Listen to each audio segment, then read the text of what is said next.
Fathi Harb should have had something to live for, not least the imminent arrival of a new baby. But last week the 21-year-old extinguished his life in an inferno of flames in central Gaza. It is believed to be the first example of a public act of self-immolation in the enclave. Harb doused himself in petrol and set himself alight on a street in Gaza City shortly before dawn prayers during the fasting month of Ramadan. In part, Harb was driven to this terrible act of self-destruction out of despair. After a savage, decade-long Israeli blockade by land, sea and air, Gaza is like a car running on fumes. The United Nations has repeatedly warned that the enclave will be uninhabitable within a few years. Blockade and pounding over that same decade, Israel has intermittently pounded Gaza into ruins, in line with the Israeli army's Dahaya doctrine. The goal is to obliterate the targeted area, turning life back to the Stone Age so that the population is too preoccupied with making ends meet to care about the struggle for freedom. Both of these kinds of assault have had a devastating impact on inhabitants' psychological health. Harb would have barely remembered a time before Gaza was an open-air prison and one where a 1,000-kilogram Israeli bomb might land near his home. In an enclave where two-thirds of young men are unemployed, he had no hope of finding work. He could not afford a home for his young family and he was about to have another mouth to feed. Doubtless, all of this contributed to his decision to burn himself to death. But self-immolation is more than suicide. That can be done quietly, out of sight, less gruesomely.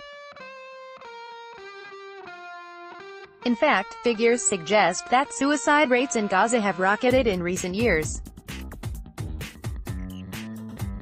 The ultimate protest but public self-immolation is associated with protest. A Buddhist monk famously turned himself into a human fireball in Vietnam in 1963 in protest at the persecution of his co-religionists. Tibetans have used self-immolation to highlight Chinese oppression, Indians to decry the caste system, and Poles, Ukrainians and Czechs once used it to protest against Soviet rule. But more likely for Harb, the model was Mohamed Bouazizi, the Tunisian street vendor who set himself on fire in late 2010 after officials humiliated him once too often. His public death triggered a wave of protests across the Middle East that became the Arab Spring. Bouazizi's self-immolation suggests its power to set our consciences on fire. It is the ultimate act of individual self-sacrifice, one that is entirely non-violent except to the victim himself, performed altruistically in a greater, collective cause. Who did Harb hope to speak to with his shocking act? Between Iraq, hell and the deep blue sea in part, according to his family, he was angry with the Palestinian leadership. His family was trapped in the unresolved feud between Gaza's rulers, Hamas, and the Palestinian Authority, PA, in the West Bank. That dispute has led the PA to cut the salaries of its workers in Gaza, including Harb's father. But Harb undoubtedly had a larger audience in mind too. Until a few years ago, Hamas regularly fired rockets out of the enclave in a struggle both to end Israel's continuing colonization of Palestinian land and to liberate the people of Gaza from their Israeli-made prison.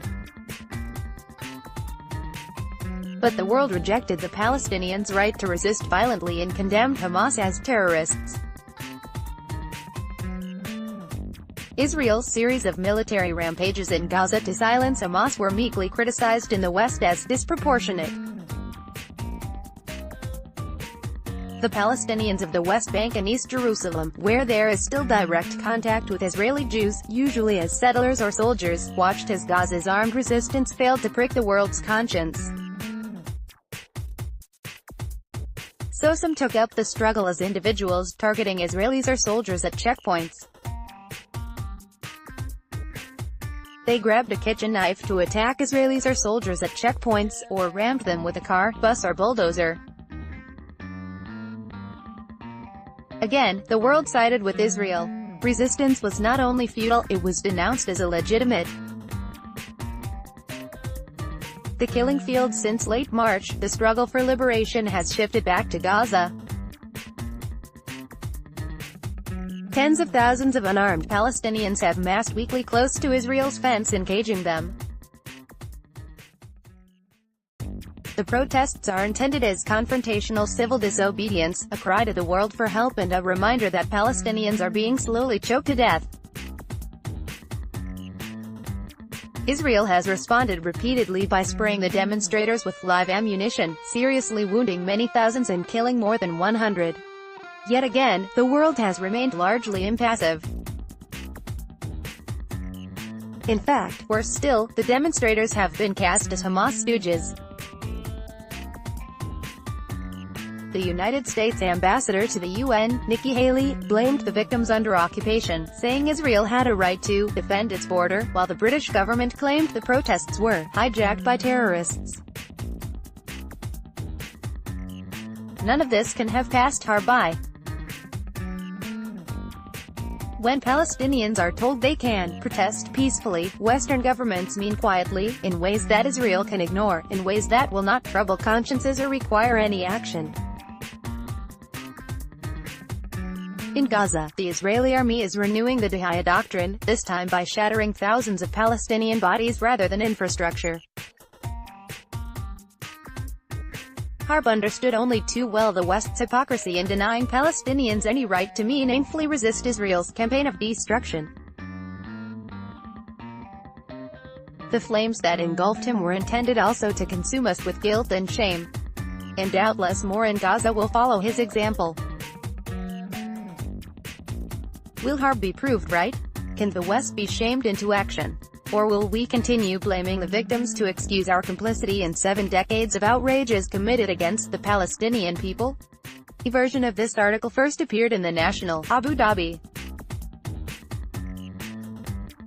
The version here is published by permission of Jonathan Cook.